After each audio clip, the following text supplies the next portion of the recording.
On va parler de 4 nouveautés qui peuvent vous donner l'impression que je suis vraiment sortie de ma zone de confort, mais pas tant que ça.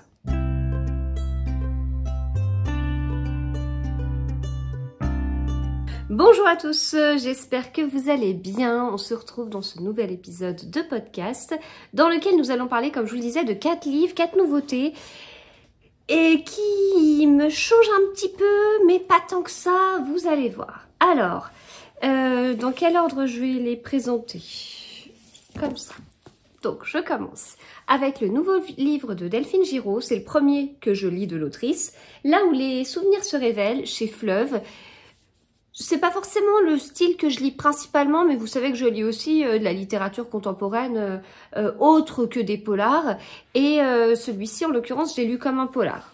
Donc pas si éloigné de mon genre de prédilection. Ensuite, je vais vous parler d'Amour 2040 d'Alexandre Marcel, plus connu sous le pseudo Papa Plume. C'est un livre pareil, on pourrait se dire de la littérature contemporaine, etc., etc. Oui, et en plus, le thème abordé, c'est l'intelligence artificielle. C'est un thème que, enfin, vous le savez si vous me suivez depuis un moment, que j'adore, mais pas dans un polar autrement, enfin... Ensuite, peut-être le livre qui vous surprendra le moins, celui-ci, Un meurtre absolument splendide de Julia Sills chez les éditions du Masque. C'est un livre qui est décrit comme une romancerie, sous-entendu de la romance plus du mystère. Moi, j'aurais tendance à dire que c'est un cosy mystery. Et voilà, enfin, je vous en dis déjà beaucoup, mais je vous en dis plus après quand je vais le chroniquer. Mais en tout cas, bon, j'ai adoré, mais c'est le cas globalement des livres que je vous présente. Je les aime beaucoup. Alors, à des niveaux différents et tout ça, mais c'est 4 livres qui m'ont bien plu. Et en plus, il y en a 2 que j'ai lus à des moments particuliers. Et pour moi, ça montre encore plus que je les ai beaucoup aimés. Et je terminerai avec un livre qui est certainement le plus surprenant de cette sélection, qui est le plus surprenant quand vous me connaissez depuis un moment. Il s'agit de celui-ci, Butcher and Blackbird de Brynne Weaver, chez Verso. C'est de la killer romance. Donc dans killer romance, on a killer, on a du thriller plutôt dark et on a de la romance plutôt dark. Donc sorti pas totalement, mais en grande partie de ma zone de confort quand même, mais pas tant que ça, et j'ai bien aimé. Voilà, donc je le garde pour la fin. Et c'est parti, on commence avec le nouveau livre de Delphine Giraud, Là où les souvenirs se révèlent, qui est paru chez Fleuve, et comme je vous le disais, c'est le premier livre que je lis de l'autrice. Quand j'ai dit ça, eh bien, plusieurs personnes m'ont dit « Ah, eh ben, il faut à tout prix que tu lises celui-ci, celui-ci. » Alors, on m'a dit « Il faut vraiment que tu lises Doucement Renaît le jour, il est vraiment très très bien. » On m'a dit « Oh là là, les couleurs du silence, oh non mais c'est celui-là qu'il faut que tu lises. » On m'a dit « Oh, celui de l'année dernière, Le manège de la vie, qu'est-ce qu'il était bien. » On m'a dit « Ah là là, 6 ans à t'attendre. » Voilà. Donc, je ne sais pas lequel je dois lire ensuite. De ce que je comprends, il faut tous les lire. En tout cas, pour moi, c'était une chouette surprise. C'est une autrice vendéenne qui habituellement écrit sur la Vendée et du coup c'est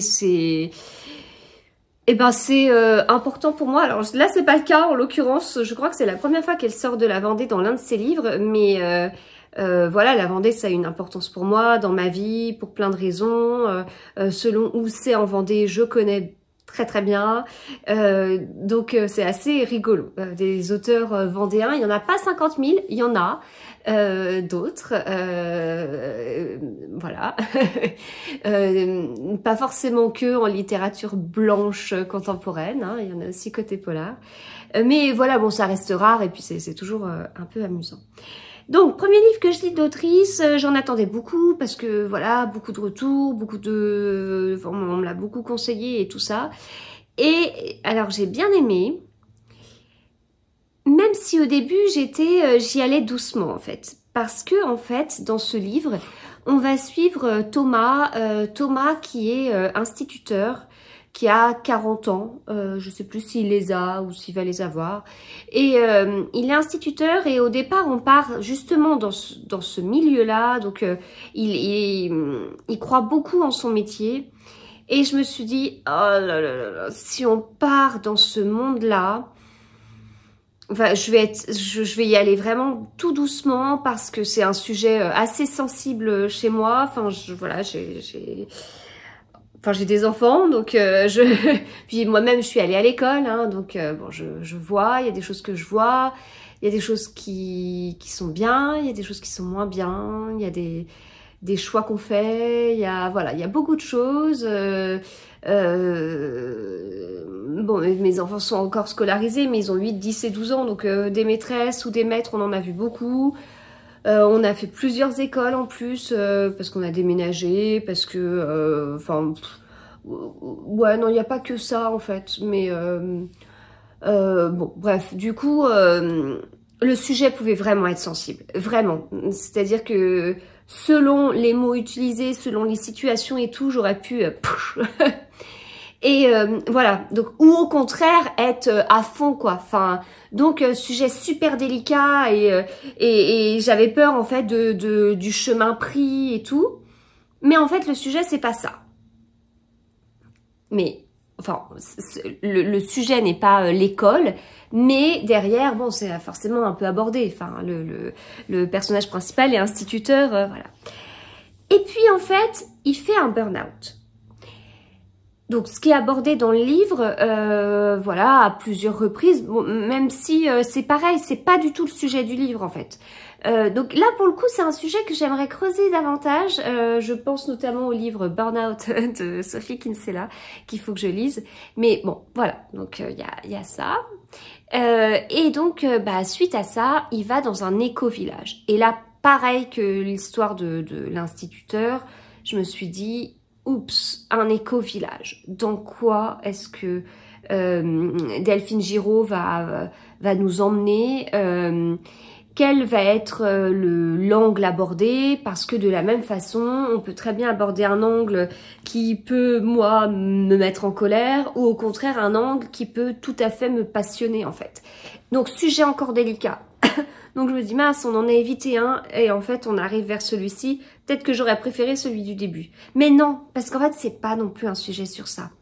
Donc voilà, alors je prends du temps pour vous expliquer ça, mais c'est parce que voilà, moi je lis pas les quatrièmes de couverture. Donc quand je commence un livre, eh bien je sais pas de quoi ça va parler. Donc je vais de surprise en surprise. Les quatrièmes pour moi, elles dévoilent toujours beaucoup de choses, beaucoup trop de choses. Parfois ça peut aider à mettre en condition quelque part, à aider à la concentration. Commencer un nouveau livre, c'est jamais évident. Enfin, faut entrer dans un nouvel univers, donc avec plus ou moins d'efforts, tout dépend à quel point l'auteur nous accompagne, arrive à vraiment rendre son livre immersif.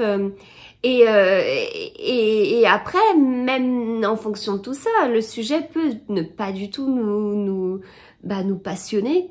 Donc voilà, j'y suis allée petit à petit en me disant j'ai peur qu'on aille vers là, mais non, pas du tout. Et oh, j'ai peur qu'on aille vers là, et non, pas du tout. Et en fait, on va tout droit vers un secret de famille. Enfin, tout droit. Vous avez compris que c'était pas tout à fait tout droit, mais en fait, petit à petit, on va vers un secret de famille.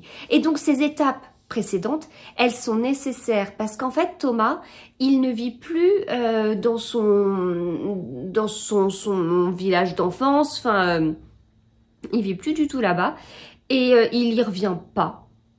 Sauf que là, il vit quand même quelque chose de très fort avec son burn-out. Et c'est là où, en fait, c'est par ce qu'il a traversé. Donc, c'était important de savoir qu'il était instituteur, qu'il était investi, puisqu'il y a quelque chose qui va se passer par rapport à ça. C'était important de savoir que suite à tout ça, il a fait un burn-out, parce que derrière, il va dans ce fameux éco-village. Et puis, eh bien, c'est important de voir tout ce cheminement parce que derrière, eh bien, quelque part, il y a un sujet qui va le raccrocher, alors je vais pas dire à la vie non plus, mais en tout cas qui va le remotiver et tout, ça va être le sujet de sa famille. Et donc, on va être sur des secrets de famille et c'est hyper bien écrit parce que on n'est pas sur un polar, mais je l'ai lu comme un polar, avec des fins de chapitre vraiment du style il allait savoir la vérité, mais alors le truc qui se passe à plusieurs reprises, c'est que donc il a plus sa maman, mais il a son papa, et en fait il parle avec son père, et il va gratter, mais son père c'est pas le genre à parler comme ça, donc il y a des choses qu'il sait, il y a des choses qu'il cache, et on sait pas, et faut tirer le fil parce que voilà, il le dit pas. Donc là il est en discussion avec lui, puis il se dit allez, je vais tirer le fil, je vais essayer d'obtenir un renseignement, je me pose ça comme question, j'aimerais en savoir plus. Il discute avec son père va lui livrer une information et hop, il y a quelqu'un qui arrive dans la pièce et la conversation s'interrompt et il faut la reprendre cette conversation. Et on comprend, enfin bon, on comprend. Bah, on est là, puis on se dit « Ah, j'étais à 2 doigts de savoir !» Et bah non, en fait, mais c'est ça aussi, c'est du suspense aussi. Enfin, sauf que le suspense, il est pas là parce que y a un détective qui court partout, qui a 50 000 indices, et puis il essaye de les imbriquer les uns dans les autres, etc., etc. C'est pas ça. C'est plutôt que là, il allait avoir un bout, voilà, il a un interlocuteur qui sait des choses et la conversation s'interrompt et c'est son père, donc naturellement, il va pas dire non, toi tu sors, bon, tu me finis ta phrase et tu me dis ce que tu avais à me dire. Non, ça se fait pas comme ça. Et faut y aller vraiment avec délicatesse, surtout vu la personnalité de son père. Et donc, on se doute, mais c'est des choses qui peuvent aussi nous arriver, enfin... Je veux dire, vous vous dites, allez, dès que je vois telle personne, je lui dis ça, puis hop, voilà, vous essayez, c'est quelque chose de délicat, donc vous prenez votre temps et tout. Et puis, en fait, vous n'allez pas jusqu'au bout parce que vous êtes interrompu, même la personne elle-même vous interrompt. Et du coup, vous êtes là avec toujours votre truc en tête en disant, allez, il va falloir que gentiment, discrètement, de façon fluide, je réintroduise le sujet dans la conversation qu'on a encore ou que je recommence une nouvelle conversation sur le sujet quand je verrai la personne dans un cadre idyllique où la personne est toute seule, peut être concentrée sur ce que je lui dis, elle fait pas autre chose. Voilà, voilà. Donc c'est des trucs qu'on peut comprendre en fait au quotidien et ça je l'ai bien aimé. Donc moi j'ai lu ce livre comme un polar en fait. Avec ses secrets de famille, en se disant mais qu'est-ce qui se passe, qu'est-ce qu'il y a? Il y a eu des retournements de situation. Je peux pas vous dire que j'ai été surprise par tout. Je pense que le principal retournement de situation, j'y avais pensé pour avoir déjà vu ça, même si c'est pas tout à fait la même chose non plus. Enfin quand je vous dis avoir déjà vu ça, c'est un peu tiré par les cheveux ce que je vous dis, mais bon.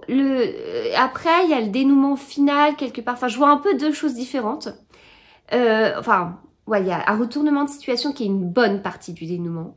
Et il y a la seconde partie du dénouement. Alors là, par contre, j'y pensais pas du tout. Voilà. Donc, écoutez, j'ai beaucoup aimé. C'est très humain, en fait. Voilà, c'est très humain. J'ai lu les dernières pages en apnée. Et voilà, c'était intéressant. Donc, on suit vraiment Thomas, donc un personnage masculin. Par moments, j'avais l'impression qu'il était quand même plus jeune que ce qu'il était. Après c'est un homme, donc j'ai envie de vous dire peut-être que même à 40 ans ils arrivent pas à atteindre la maturité d'une femme. Ça doit être ça. Non, des fois je me suis fait un petit peu cette réflexion, mais bon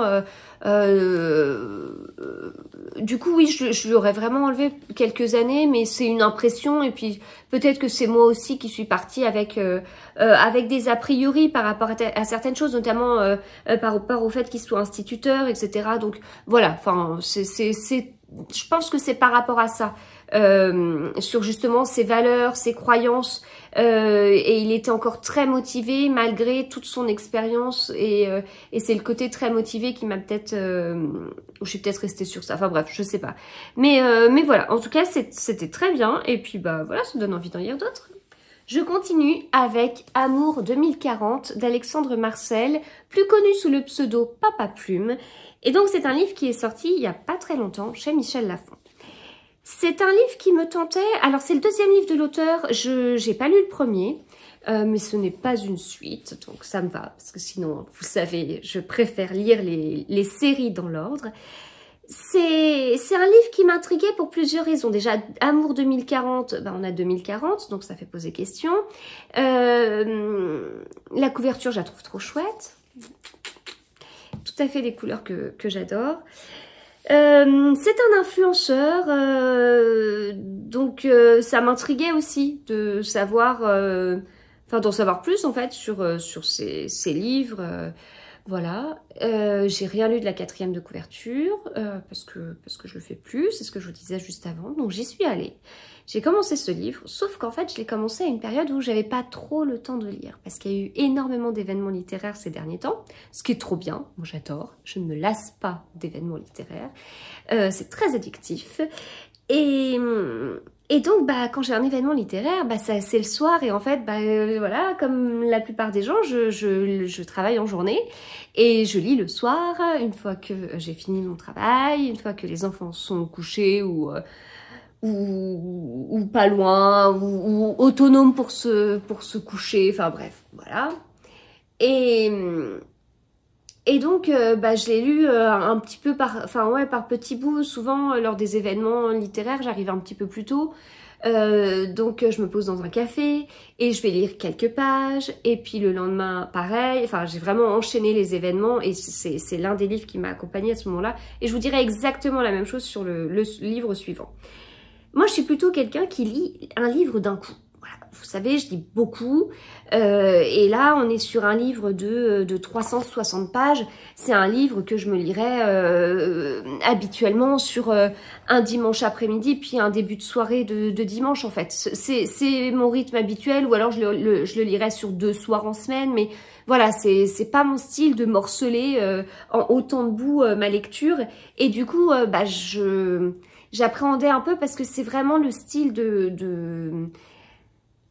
bah, si je fais ça, si je morcelle comme ça, je pourrais très bien sortir de l'histoire et ne pas vraiment m'accrocher. Donc voilà, je sais plus pourquoi j'ai commencé ce livre à ce moment-là, mais disons que c'était pas les meilleures conditions quand on me connaît.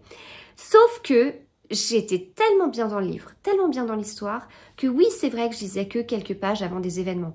Ouais, mais je lisais 1 ou 2 chapitres. Et les chapitres sont courts, en plus on alterne au niveau des personnages. Et du coup, j'avais hâte de ce moment-là. Enfin, des fois, je vais lire 2-3 pages, puis je vais regarder à côté ce qui se passe, puis gna. Là, non, j'étais vraiment dans le livre. Et donc, en fait, j'avançais en me disant, oh, c'est trop bien. Enfin, voilà, c'était, en fait, au final, c'est super que d'avoir lu ce livre à ce moment-là, parce que ça s'y prêtait trop bien. Et ça me montre encore plus à quel point j'ai aimé ce livre. On va suivre 3 personnages principalement, on va en suivre beaucoup d'autres bien évidemment, mais on va suivre 3 personnages principalement. On va suivre Étienne, on va suivre Nicole et on va suivre Tom. Et en fait, donc ils ont chacun un âge différent et ils vont vivre eh bien, en 2040 des histoires d'amour, pour rejoindre le titre, mais de façon totalement différente. Et c'est vraiment intéressant. On a Étienne qui a été plaqué alors qu'il devait bientôt se marier. On a Nicole qui vient de perdre son mari. Et puis on a Tom qui vient d'apprendre qu'il va pas pouvoir avoir d'enfant avec sa femme. Et on est en 2040, les choses ont évolué, y compris l'intelligence artificielle. Et donc, on nous présente une application qui s'appelle Meilleure Vie. Et dans Meilleure Vie, vous allez pouvoir faire plein de choses. C'est-à-dire que je vous spoile pas trop de choses. Ouais, je vais vous dire qu'une partie de ce que je voulais vous dire, parce qu'il y a pas tout n'est pas écrit sur la 4e. Mais par exemple, vous pouvez très bien rencontrer quelqu'un de façon virtuelle. Donc comment ça fonctionne? Eh bien, vous mettez des lunettes et donc vous voyez une personne, voilà, vous pouvez la rencontrer comme ça. Sauf qu'en fait, si vous enlevez vos lunettes, bah la personne n'est pas en face de vous. Si vous allez manger au restaurant avec quelqu'un, la personne en fait, elle sera pas là avec quelqu'un de virtuel. En réalité, la personne peut exister, mais loin. Et en fait, vous vous rencontrez dans cette partie de monde un peu virtuel, etc. Je vous ennuie régulièrement avec l'intelligence artificielle parce que c'est un sujet qui m'intéresse beaucoup et j'aime bien lire notamment des polars sur ce sujet-là. C'est quelque chose qui m'intéresse parce que comme vous le savez, c'est aussi lié à mon travail. Je suis pas contre les nouvelles technologies, je suis plutôt pour, même si il y a des risques, même si voilà, il y a plein de choses autour de ça. Il faut vraiment accompagner. C'est le travail des mathématiciens de le faire, mais on a de moins en moins de mathématiciens. Comment est-ce qu'on va faire? Enfin voilà, c'est les choses que je vous dis à chaque fois, et 150 000 fois, etc. Et mais en tant voilà, en tant que personne qui travaille dans les maths, c'est quelque chose qui forcément m'intéresse sur certains aspects. On peut pas tout rejeter de l'intelligence artificielle, surtout que c'est déjà entré dans notre quotidien. sans qu'on en ait forcément conscience, ou avec des choses qu'on utilise régulièrement, qui nous simplifient la vie, et on s'en rend pas compte en fait. Hein. Voilà, donc c'est toujours délicat parce que, bon, il y a... ça fait bien de dire qu'on est contre, par principe, comme ça fait bien de dire beaucoup de choses. Et le monde de la lecture reste en plus un monde très à part et très particulier sur beaucoup de sujets. Et donc, bah, sur ce sujet-là, c'est pas trop, ça prend pas trop, on va dire. Voilà. Mais c'est pas parce que je suis globalement pour que je suis totalement pour. Je sais qu'il y a des dérives, je sais qu'il y a des choses. Là, l'auteur nous dit pas oh, vous vous rendez compte? Vous voyez mon personnage? Vous voyez ce qui se passe? S'il a cette application, non mais vous vous rendez compte vers quoi on va? Non mais c'est n'importe quoi en fait. Enfin, ça fait complètement peur, c'est fou. Il dit pas ça, il nous dit rien. On voit ces personnages qui évoluent dans ce monde. Et c'est de nous-mêmes où on se dit ah ouais, on pourrait en arriver là. Voilà. Il y a des choses qui m'ont choquée, d'autres pas du tout. Il y a des... Enfin, en fait, on arrive à se mettre à la place de chaque personnage et du coup, on arrive à se dire j'aurais fait quoi? Qu'est-ce que j'aurais fait? Est-ce que dans ce cas-là, j'aurais pas trouvé ça intéressant d'utiliser cette application? Ou est-ce que non, je suis vraiment réfractaire à tout ça? Enfin, en plus, c'est aussi très français, je trouve, de philosopher sur tout ça, de se poser toutes ces questions pendant que d'autres se jetteraient la tête la première dans tout. Et au final, avec cet aspect-là, ce côté où l'auteur est pas en train de nous guider en nous disant toutes les 2 pages, vous voyez que c'est nul, vous voyez que c'est nul, vous voyez que c'est nul. En fait, comme il nous dit pas ça, en fait, on est libre de penser ce qu'on veut. Mais au final, ce qu'on va penser, c'est globalement tous la même chose, j'imagine, c'est ah, on peut en arriver là et donc il y a quand même danger. Enfin, voilà. Après, je pense que chacun mettrait une barrière à un endroit différent, à un niveau différent. Certains seraient choqués par tout, d'autres partiellement par des choses. Enfin, bref. Mais c'est hyper intéressant parce que à la base, c'est un livre qui se lit super bien, qui est prenant, on s'attache au personnage. En plus, avec ce rythme de changement de personnage à chaque chapitre, bah, c'est hyper addictif et les chapitres sont courts. Enfin, c'est vraiment un régal en fait de lire ce livre. Et au passage, on se pose des questions. Et voilà. Donc moi, j'ai vraiment passé un excellent moment. Enfin, c'est ça aussi qui est intéressant en fait quand on lit, c'est cette ouverture d'esprit que la lecture peut nous apporter. Et là, je trouve qu'on est tout à fait dans ce cas-là. Et en plus de tout ça, parce que je trouve que déjà le livre, enfin les personnages étaient attachants, que l'histoire elle était intéressante. En plus de ça, ça fait réfléchir. Mais en plus de tout, on a aussi des retournements de situation, des moments où j'ai été vraiment surprise. On n'est pas sur un polar. Voilà, mais encore une fois, il y a ces retournements de situation que j'ai pas vu venir et je me dis ah là là, je me suis fait avoir. Enfin, c'est très bien fait et très bien écrit. Écriture fluide, passage poétique. J'ai relevé des citations que j'ai mises sur Babelio comme d'habitude et qui m'ont vraiment beaucoup touchée en fait. Et moi, il y a beaucoup de très beaux passages. Donc c'était une excellente découverte. Je suis ravie. Enfin voilà, c'est à lire, vraiment à lire. C'était trop bien, c'était trop bien. Je continue avec un livre que j'ai lu dans les mêmes conditions, c'est-à-dire que c'était une période où il y avait beaucoup d'événements littéraires, où du coup je pouvais lire seulement quelques pages avant l'événement littéraire en me posant dans un café, mais pas les soirs comme je peux lire habituellement, etc. Et pourtant, je reprenais ce livre avec énormément de plaisir et ça m'a prouvé à quel point j'aimais ce livre parce que en l'ayant lu en autant de petits bouts et en le retrouvant comme ça, avec grand plaisir à chaque fois, c'est forcément que ça me plaisait. C'est ce livre qui est trop beau, il est trop beau. Un meurtre absolument splendide de Julia Sills chez les éditions du Masque. Il est trop beau. Couverture cartonnée.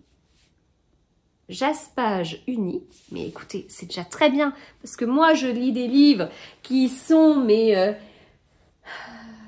tristes. Enfin voilà, ils ont des pages blanches, etc. Voilà, j'ai pas les belles bibliothèques américaines. Mais en fait, il y a quand même quelque chose, c'est que là, je suis globalement sortie de ma zone de confort, je vous l'ai déjà dit. Et honnêtement, avoir autant de couleurs différentes au niveau des dos des livres, c'est déjà pas mal. Ça me change du noir, moi qui lis du polar. Et là, ça peut être assez cool. En plus, avec cette écriture et tout, là, on voit qu'on est sur un livre vraiment... alors, bon, l'autrice est canadienne, mais bon, ça fait vraiment Amérique du Nord, on va dire. Donc, c'est super classe et j'admire tellement les bibliothèques américaines, des gens qui vont lire... notamment de la romance et tout, parce que les livres, ils sont à chaque fois super beaux. Voilà. Côté polar français, c'est un peu plus triste. En même temps, est-ce qu'on a une grosse marge de manœuvre? Je ne sais pas. Mais voilà. Donc, écoutez, j'étais ravie de ce beau livre. Belle couverture, beau livre. Titre hyper attirant. Donc, derrière, c'est mixé une romancerie qui est un mélange entre Jane Austen et Agatha Christie. Donc, il y a tout pour attirer. Et donc, dans ma tête, c'était warning, warning. Est-ce que ça va vraiment être aussi bien que ça? Est-ce que, effectivement, la belle couverture et tout, donc c'est très bien, ça attire énormément. Est-ce que derrière, le livre va être à la hauteur? Voilà, parce qu'il y avait quand même un sacré beau emballage, un bel emballage autour de ce livre. Voilà, un beau papier cadeau et tout. Mais quand on l'enlève, qu'est-ce qu'on retrouve? Est-ce qu'on trouve justement un livre à la hauteur de tout ça? Ou ça s'essouffle et c'est pas si bien que ça. Alors, le côté en plus, comparaison avec Jane Austen et Agatha Christie, pareil, énorme warning, enfin, Agatha Christie, c'est mon autrice préférée. Du coup, je me dis, vraiment, est-ce qu'on est vraiment sur un Agatha Christie? Est-ce qu'on est vraiment sur un hommage à Agatha Christie? Parce que franchement, c'est...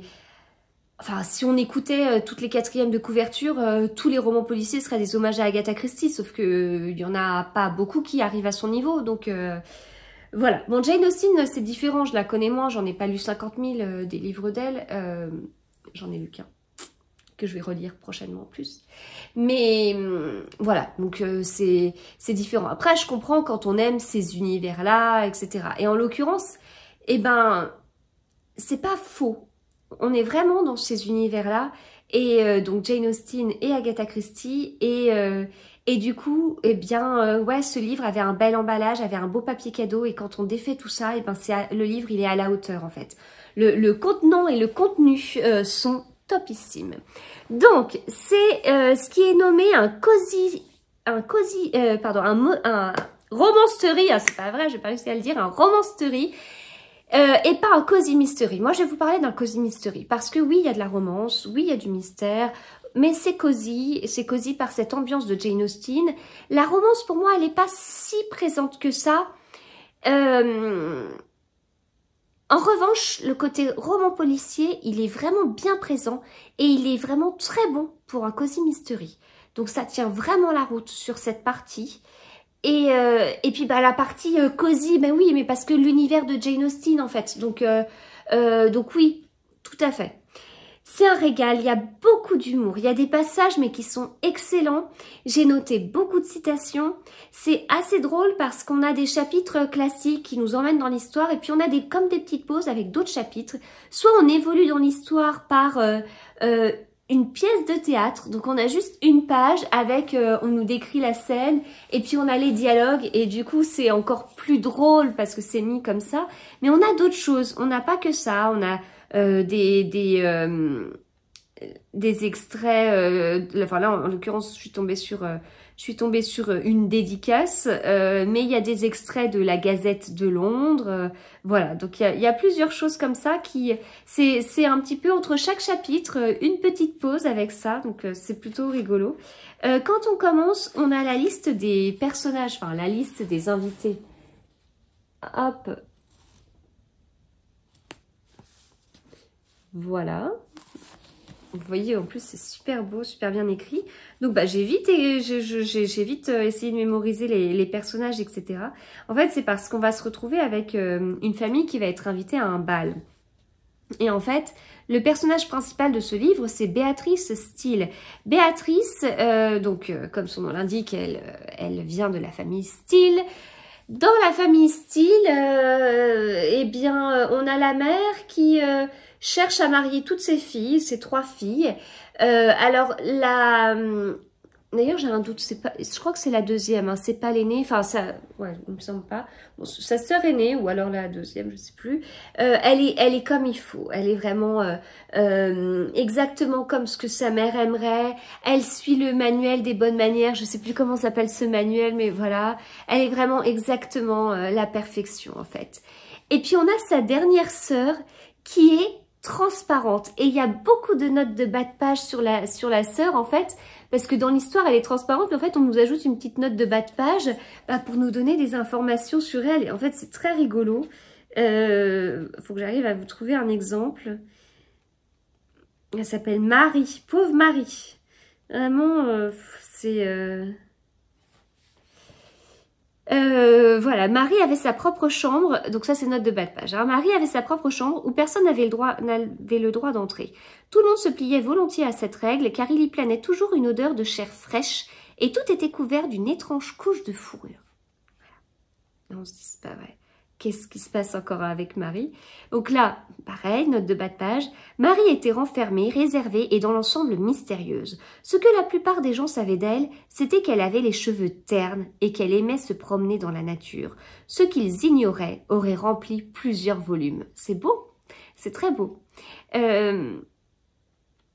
C'est hyper prenant, c'est hyper prenant. Moi, j'ai adoré Béatrice parce que Béatrice, elle est pas dans les clous, elle veut sortir de ça, elle veut sortir de cette case dans laquelle on la met parce que à cette époque, une femme n'a pas le droit de faire ci, de faire ça, gna, gna, gna. Sauf qu'en fait, elle va lire quand même le journal et elle va s'intéresser, elle va avoir une passion incroyable pour un détective et plus globalement pour les énigmes, les enquêtes, les crimes, voilà. Donc tout ce qui est déconseillé. Je veux dire, même si elle disait crime dans la bouche d'une femme, c'est oh là là, interdiction, il faut pas dire ce mot-là, faut pas, même pas, une femme n'est même pas censée savoir que ça peut exister en fait. Enfin, faut la protéger de tout ça, cette pauvre petite chose. Ouais, mais Béatrice, c'est pas une pauvre petite chose. Donc c'est elle a un caractère, enfin une personnalité qui accroche énormément, qui est hyper intéressante. Et derrière, elle va avoir donc cette passion pour ce détective. En plus, un détective qui va comme lancer un peu des enquêtes comme ça dans le journal. Et puis, elle va essayer d'y participer. Et, voilà, donc c'est assez prenant. Sauf que, bah voilà, malheureusement, donc elle est invitée à un bal. Donc, ça c'est très bien. Mais il y a un meurtre dans ce bal, à ce fameux bal, et puis il va falloir mener un petit peu l'enquête. Elle va être accompagnée de l'ancienne associée de ce fameux détective, mais ils se sont quittés plutôt en mauvais termes. Et donc, oui, écoutez, on va continuer l'histoire comme ça. On est sur un huis clos, donc c'est là où on va retrouver le côté Agatha Christie. Et puis, eh bien, on va assister au dénouement de façon très classique et tout ça. Mais c'est gai, c'est frais, c'est trop bien. Je vous dis, je lisais juste quelques pages et tout. Alors, en l'occurrence, les chapitres peuvent être assez longs, sauf, comme je vous dis, les petites parties entre les chapitres qui font 1 ou 2 pages, voilà, c'est tout. Donc, en fait, je m'interrompais régulièrement dans un chapitre. Je pouvais pas, quand je lisais comme ça, de façon très ponctuelle, très partielle, je pouvais pas aller au bout du chapitre. Je lisais vraiment des petits bouts. Et ça le faisait totalement. Et j'y retournais, ouais, vraiment, comme je vous le dis, depuis pour la 50e fois, j'y retournais avec plaisir. C'était très, très bien. Très, très, très bien. J'espère qu'il y aura un tome 2. Parce que Béatrice, elle est chouette, quand même. Elle est vraiment chouette. Donc, un livre qui est totalement à la hauteur de son apparence. Vraiment, mais... je suis tellement contente de l'avoir autant aimé. C'est trop bien. Voilà. Donc, je vous invite à découvrir Un meurtre absolument splendide de Julia Stiles. Et puis, je vais terminer avec le livre qui me fait le plus sortir de ma zone de confort, Butcher and Blackbird, qui est le premier tome de la série des Rhinos, je sais pas comment dire, Love. J'aurais dû peut-être faire un petit truc sur Google, machin, là, pour entendre la prononciation. Donc c'est un livre de Brain Weaver qui est sorti chez le label Verso. Donc moi j'ai eu la chance de rencontrer l'autrice lors de la soirée de lancement de Verso, mais elle a fait une rencontre Babelio, elle est allée dans de nombreux endroits en fait quand elle est venue en France, donc voilà. Peut-être que vous l'avez également vu. Et donc mon livre du coup est dédicacé. On est sur de la killer romance. Ah, bizarre hein. Avant je vous ai parlé de romancerie, là je vous parle de killer romance. Qu'est-ce que c'est que ce truc là? Alors de la killer romance, eh bien ça va mélanger du thriller plutôt cru, plutôt sanglant, et de la romance qui est plutôt dark. Mais moi j'avais des a priori sur la dark romance. Enfin déjà la romance c'est globalement pas mon truc. Mais enfin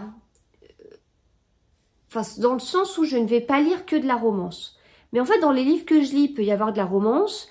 À partir de mi-octobre, début novembre, je vous sors 50 000 comédies romantiques de Noël que je vais lire avec grand plaisir, etc. Mais c'est vrai qu'on entend beaucoup parler de ces genres, de new romance, de dark romance. Pour moi, de la dark romance, c'était de la romance qui... un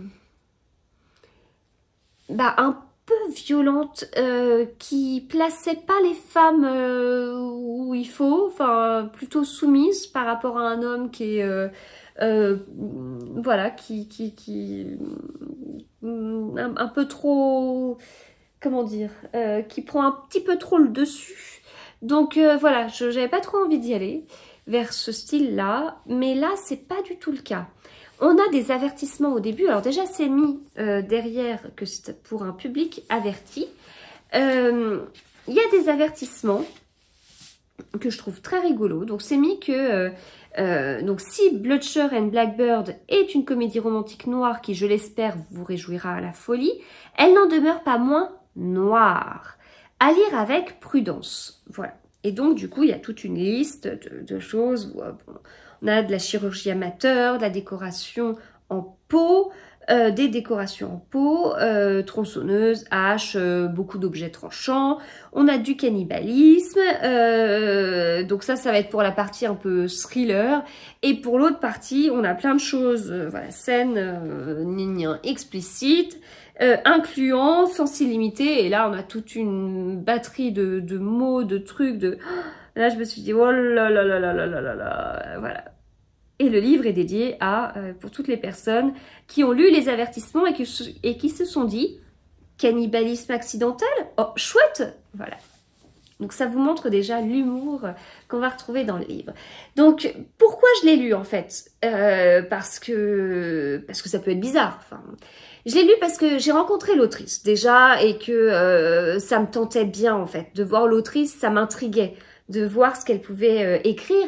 Puis killer romance, si c'est de la romance qui est mélangée avec du thriller, en fait, pourquoi pas? Je suis peut-être pas si éloignée de la cible que ça. Bon, après l'avoir lu, on est quand même davantage sur de la romance que sur du thriller, mais bon. Après, j'ai vraiment eu une période dans laquelle je suis sortie de ma zone de confort avec grand plaisir en fait. Si on me proposait un polar ou un genre que je connaissais pas ou qui était pas du tout mon style, j'ai oh j'aimerais bien lire ça en fait. Je sais pas pourquoi, c'est rare que je traverse des périodes comme ça faisait très longtemps. Si bien que ça a provoqué plusieurs abandons. Il y a des livres que j'ai abandonnés parce que c'était pas la bonne période, parce que j'ai pas accroché, parce que alors qu'en fait si je l'avais lu dans cette fameuse ouverture au milieu de ma zone de lecture qui est principalement polar, exception pour des auteurs que j'adore comme Julien Sandrel, Laure Manel, Virginie Grimaldi, etc. Polar. Là on a une petite ouverture au milieu de tout ça et en fait j'aurais pu mettre plein d'autres livres. Mais bon, cette ouverture se referme un petit peu parce que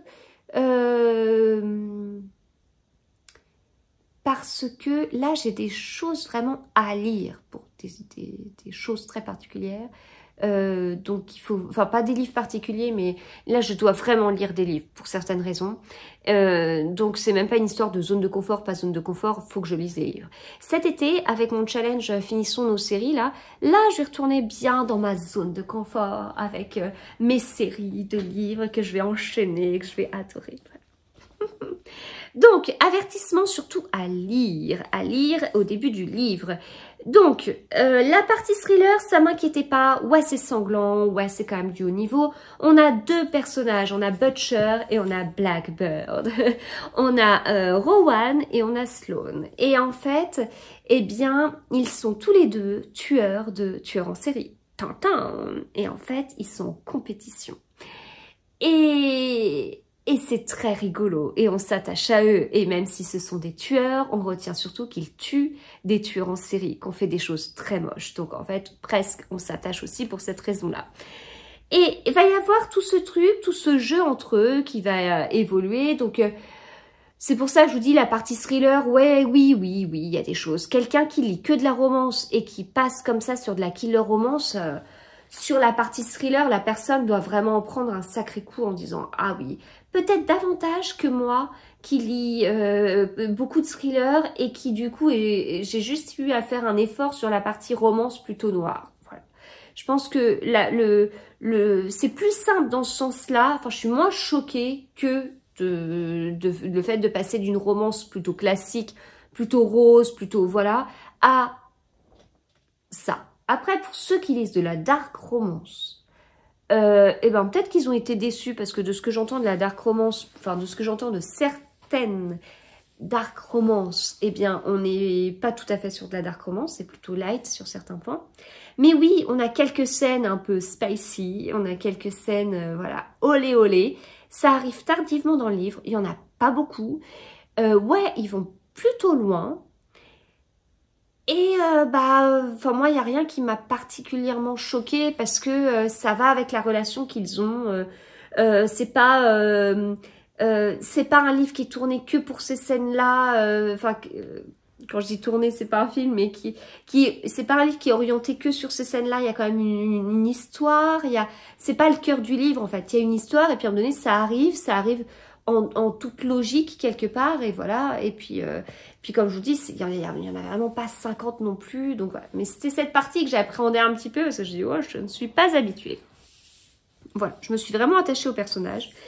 Et donc j'y suis allée globalement prudemment hein, en me disant bon est-ce que ça va aller, mais en étant prise quand même par le livre, attachée au personnage et puis en avançant dans l'histoire, Et en fait j'ai lu ce livre principalement un dimanche matin. J'avais dû bien l'amorcer le samedi soir. Et quand j'ai terminé le livre en fin de matinée, j'en ai lu un autre ensuite. Et puis, à chaque fois que je posais ma lecture en cours, je sais plus, hein, le livre que je lisais juste après, et je me disais, ah, je retrouverais bien Butcher and Blackbird. Ah bah non, je l'ai terminé. Ça m'est arrivé plein de fois. C'est super bizarre. Ça m'arrive jamais, hein, de me dire, ah, j'ai trop hâte de retrouver, de voir où est-ce qu'ils en sont, est-ce qu'ils ont avancé dans leur jeu, ouais, mais non, je l'avais fini. Voilà. Donc, j'aime bien ça, en fait. Ça me prouve à quel point, ouais, j'ai apprécié le livre et que, écoutez, il y aura des suites. Et notamment, on a un petit marque-page avec la suite Leather and Lark.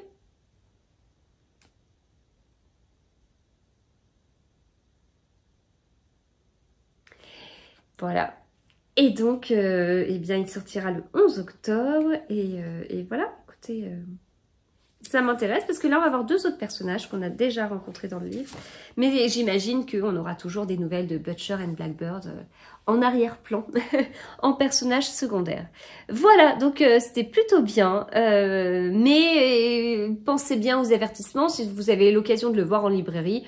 Ça vous coûte rien de regarder juste la première page, là, des avertissements, de parcourir rapidement pour pas que on ait l'impression que vous êtes en train de dévorer le livre en librairie sans l'avoir payé. Mais vous pouvez regarder rapidement les avertissements pour voir si ça vous convient ou pas, en fait, s'il y a des choses qui vous choquent. Le cannibalisme, c'est aussi un sujet, c'est quelque chose qui arrive dans le livre. Et en fait, quand c'est arrivé, je me suis dit, en fait, j'ai déjà lu des livres où c'est arrivé comme ça, donc il n'y a rien non plus qui m'a surprise. Tout dépend ce que vous lisez en temps normal. on va s'arrêter là. J'espère que cette vidéo vous a plu. N'hésitez pas à me dire si l'un de ces livres vous tente ou plusieurs, ou si vous en avez peut-être déjà lu, parce que ça a beau être des sorties récentes, ils sont sortis, et ce sont des livres qui se dévorent, donc peut-être que vous avez déjà terminé des livres. Je vous souhaite de très bonnes lectures, on se retrouve très vite dans d'autres vidéos et tout. À bientôt!